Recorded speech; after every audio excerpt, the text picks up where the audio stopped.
Saudara sekalian, kita kembali ya dengan pembahasan tentang kebijakan publik. Nah, kalau tadi kita sudah bicara soal prinsipnya, mekanismenya, maka pada sesi ini kita akan membahas tentang bahwa semua kebijakan publik itu lalu perlu ada bentuk hukumnya. Tadi sudah saya singgung sedikit, misalnya tentang bentuk hukum, peraturan pemerintah, peraturan menteri, yang mencerminkan nomenklaturnya dalam konteks tata negara, dalam konteks hukum administratif di mana dia berada. Nah, itu juga satu hal yang perlu diperhatikan dalam rangka kebijakan publik, agar ada semacam kesesuaian antara kebijakan publik tertentu dengan dasar hukumnya, ya, dengan landasannya, agar kemudian lalu suatu kebijakan publik itu dapat dideliver, dapat dijalankan dengan sebaik-baiknya. Nah, dalam hal ini maka suatu kebijakan publik tidak lagi sekedar satu kebijakan yang bersifat hanya sebatas pada diucapkan saja atau sebatas yang ada dalam nota dinas dari sang pejabat saja, tapi memang sudah tertera dalam satu peraturan di mana kemudian lalu ruang-ruang kepribadian dari sang pejabat publik dalam rangka memutuskan pelayanan publik itu kemudian berkurang, terbatasi oleh karena semua sudah termaktub dalam satu peraturan yang jelas tertulis hitam di atas putihnya, ya. Jadi tadi dengan misalnya suatu peraturan menteri diciptakan, maka itu artinya adalah bahwa peraturan kebijakan publik itu memang sudah sepenuhnya tertulis dan mengikuti apa kata yang dinyatakan dalam peraturan menteri tersebut misalnya. Maka siapapun pejabatnya boleh berganti, boleh misalnya dimutasi dan seterusnya, tapi kebijakan publik yang sudah menjadi satu peraturan itu, ya, itu pasti akan terlaksana sesuai dengan apa yang tertulis dalam peraturan menteri itu misalnya, ya. Jadi dengan kata lain sudah jauh lebih mudah, lebih ajak, ya, lebih otomatis terjadi tanpa harus ada suatu proses yang bersifat pengendalian oleh sang pejabat publik. Nah, untuk itu maka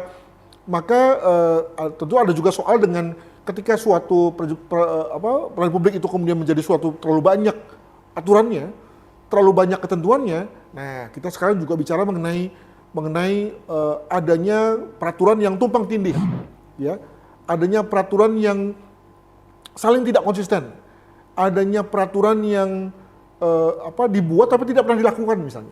Nah, itulah beberapa dinamika ketika kebijakan publik itu sudah kemudian perlu dicari payung hukumnya dan sudah ketemu, tapi dilalah karena pelayanan publik menjadi begitu banyak yang membutuhkan kebijakan publik yang lalu melahirkan berbagai macam regulasi, ya. Akibatnya ada regulasi yang saling tumpang tindih, bertabrakan, dibuat tapi nggak pernah dilaksanakan dan seterusnya. Nah, untuk itu maka di negara misalnya sekarang ini ada satu usaha untuk mengharmonisasikan, menselaraskan antara berbagai macam ketentuan, antar berbagai macam regulasi agar kemudian tidak ada situasi yang tadi saya katakan sebagai tumpang tindih, benturan atau rendah sekali utilisasinya, gitu ya. Nah, itu lalu kemudian membuat lalu masyarakat juga kemudian semakin jelas, tidak bingung ya ketika kemudian sebagai masyarakat yang menjadi penerima manfaat itu lalu mendapatkan satu kenyataan yang berbeda, ya, antara apa yang mereka harapkan dan apa yang ternyata tertulis dalam satu ketentuan. Rekan-rekan sekalian, maka untuk itu negara sudah makin hati-hati ya dalam rangka membuat satu ketentuan. Ada yang namanya prolegnas.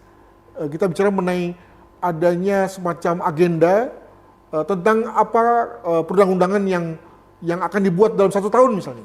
Ya, ini adalah satu prolegnas yang diciptakan oleh DPR dan DPR lalu kemudian memiliki satu target untuk mencapai lahirnya sekian banyak undang-undang. Tentu undang-undang itu juga bukan sesuatu yang muncul begitu aja, tidak ujuk-ujuk, tapi juga bisa berasal dari usulan pemerintah yang memang sudah melihat ada satu fenomena yang perlu diatur dalam satu undang-undang, ya, agar kemudian pelayanan publiknya menjadi ajak, menjadi konsisten dan standar. Tapi juga di pihak lain bisa juga diusulkan oleh DPR yang melihat bahwa memang ada hal-hal yang perlu diatur dalam bentuk undang-undang misalnya. Nah, untuk itu maka ketika sudah mulai dalam pembahasan, jangan lupa bahwa perlu selalu kemudian kita merujuk dengan apa yang namanya tata urutan perundang-undangan, ya. Jadi kita bicara mengenai apa sumber hukum yang tertinggi dan seterusnya, apa yang di bawahnya, terus ke bawah gitu ya. Jangan sampai kemudian kita salah buat atau salah dalam rangka menempatkan tata urutan yang mana lalu menimbulkan permasalahan pada saat membuat satu kebijakan publik dan ujung-ujungnya lagi dalam rangka pelayanan publik di lapangan. Jadi pelayanan publik yang baik membutuhkan kebijakan publik yang baik juga, dalam hal ini yang juga sesuai dengan tata urutan perundang-undangan. Jangan sampai timpang ya. Sebagai contoh misalnya kita membuat peraturan pemerintah untuk untuk satu kebijakan publik tingkat desa. Wah, itu nggak mungkin.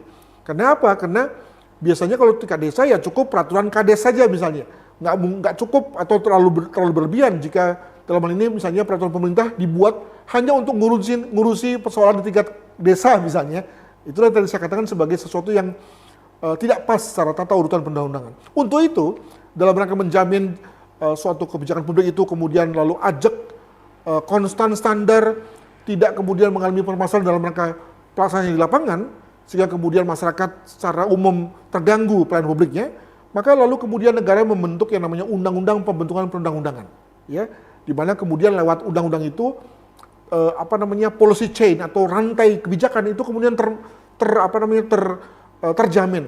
Ada kalanya undang-undang atau peraturan di bawahnya itu dibuat, ada kalanya juga dan ada syaratnya suatu undang-undang dan ketentuan itu kemudian selesai, direvisi atau bahkan dihilangkan sama sekali. Itulah satu hal yang tadi saya katakan sebagai policy chain yang memastikan adanya satu sirkulasi dari peraturan yang ada, sekali lagi dalam rangka menjamin kebijakan publik yang oke, yang pada ujung-ujungnya kemudian menjadikan satu layanan publik yang juga oke. Nah, kita misalnya pada hari-hari sekitar setahun lalu melihat bahwa ada upaya pemerintah bukannya nambah regulasi tapi menyederhanakan regulasi, ya. Memotong. Tadi pada sesi yang lalu kita sudah bicara mengenai debirokratisasi, ya. Bagaimana membuat birokrat tidak bekerja pada hal-hal tertentu dan menyerahkannya pada mekanisme pasar. Nah, untuk itu maka juga di pihak lain ada yang namanya regulasi yang sudah panjang, berbelit, tidak konsisten, disederhanakan, ya, melalui misalnya pembentukan undang-undang omnibus law, ya. Sekarang ini misalnya kita kenal ada omnibus law di bidang cipta kerja dan yang lain-lain, di mana diharapkan dengan omnibus law itu negara hanya ngatur hal-hal yang umum saja, yang gede-gede saja, dan selebihnya diserahkan pada mekanisme masyarakat.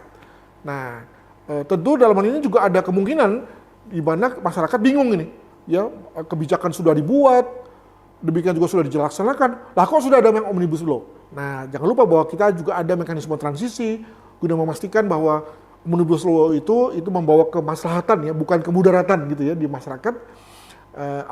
Dengan adanya proses transisi yang cukup, ya, agar kemudian lalu semua pihak itu mendapat ngerti maknanya, ngerti mekanismenya sebelum kita beralih kepada konteks omnibus law yang sebenarnya gitu. Rekan-rekan sekalian, setelah kita bicara mengenai kebijakan yang lalu membutuhkan ketentuan yang pas, ya, dalam rangka implementasi di lapangan, jangan lupa bahwa semua ketentuan ini kemudian lalu dalam satu tingkat kementerian atau lembaga itu kemudian disusun secara sedemikian rupa dalam bentuk yang kita sebut sebagai Renstra, rencana strategis. Renstra ini sendiri mengapa disebut sebagai strategis? Karena dimuati dengan beberapa hal yang kita anggap sebagai dasar. Yang pertama adalah RPJMN atau RPJP, Rencana Pembangunan Jangka Menengah Nasional atau Rencana Pembangunan Jangka Panjang. Tapi tidak hanya itu, ya. Rencana strategis dari suatu lembaga atau satu instansi misalnya juga harus memuat visi misi politik presiden terpilih. Jadi dengan kata lain, bahkan pada era Presiden Jokowi misalnya dikatakan mengenai bahwa satu lembaga, satu instansi tidak boleh memiliki renstra sendiri. Renstra daripada lembaga itu pada dasarnya adalah renstra presiden yang didelegasikan oleh kementerian tersebut misalnya. Nah, itu benar juga tuh, ya. Sehingga lalu kemudian semua instansi pemerintah dalam satu gerak birokrasi yang besar itu pada dasarnya menjalankan visi misi presiden yang dikombinasikan dengan RPJMN dan RPJP yang sudah dibuat oleh pemerintah CQ Bappenas gitu, ya. Nah, itulah yang kemudian menjadi warna dari semua kebijakan publik saat dia diturunkan, di breakdown menjadi, ya, misalnya dari permen menjadi perdirjen dan seterusnya gitu, ya, untuk kemudian menjamin satu pelayanan publik yang teratur, ajak dan standar sebagaimana diharapkan oleh masyarakat. Nah, masalahnya adalah bahwa seringkali Renstra ini kemudian lalu seringkali punya nasib jelek gitu ya. Kenapa? Karena ada 3 hal nih. Ada kalanya Renstra itu tidak pernah diukur keberhasilannya, tidak pernah dievaluasi maksudnya. Ada kalanya juga Renstra tidak dilaksanakan, ya betapapun sudah ada Renstranya dan itu diucapkan dalam pidato-pidato misalnya, atau bahkan dinyatakan dalam baliho oleh satu lembaga, tapi in reality tidak dilaksanakan, ya karena macam-macam hal lah gitu ya. Sehingga alhasil kemudian dokumen Renstra memang hanya formalitas. Renstranya bilang apa, tapi lalu kemudian dalam rangka eksekusinya beda sekali. Ya tentu karena mungkin pimpinannya memang punya kebiasaan untuk pragmatis saja gitu ya. Hanya bergerak atas dasar situasi sesaat saja dan lupa bahwa pada jangka panjang itu kementerian atau lembaga yang di bawahinya itu memiliki satu harapan ya untuk mencapai tujuan-tujuan tertentu yang kita sebut sebagai tujuan strategis. Sayang sekali kalau ini terjadi dan tentu ini tidak kita harapkan agar selalu semua lembaga itu fokus ya dan konsisten pada Renstra yang sudah ditetapkan oleh kementerian atau lembaga tersebut. Nah, maka kita sekarang masuk pada bagian akhir daripada kuliah kita. Maka ada beberapa kata kunci, 2 saja kata kunci yang saya ingin emphasize pada Anda semua. Pertama adalah policies are for implementation. Kebijakan itu menjadi kebijakan yang baik kalau bisa dilaksanakan. Kebijakan menjadi satu hal yang buruk dan bahkan mungkin tidak ada gunanya jika tidak bisa dilaksanakan. Jadi sekali lagi, kebijakan itu berguna untuk melakukan pelayanan publik dan kemudian mengenai publik dalam rangka agar publik menjadi tersejahtera, menjadi tercukupi kebutuhannya. Tapi kalau kemudian lalu kebijakannya itu lalu menjadi kebijakan yang terlalu mengawang-awang, konseptual, tidak terukur, maka bagaimana mungkin kemudian lalu melahirkan satu pelayanan publik yang baik? Dan ujung-ujungnya kemudian lalu masyarakat tidak mendapatkan keuntungan daripada kebijakan tersebut, gitu ya. Nah itu yang pertama.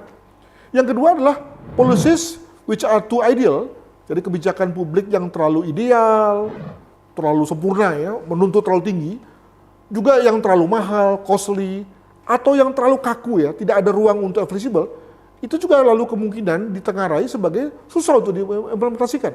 Jadi dengan kata lain, walaupun kebijakan itu juga ada boundary-nya ya, ada semacam rangkanya di mana kita tidak boleh keluar dari situ, mesti taat pada ketentuan, ya, juga dilakukan oleh pejabat yang berwenang, diselenggarakan oleh instansi yang berkewenangan, namun jangan terlalu kaku, jangan terlalu mahal, ya, dengan kata lain lalu menuntut anggaran yang besar, dan juga lalu menuntut sesuatu yang terlalu ideal.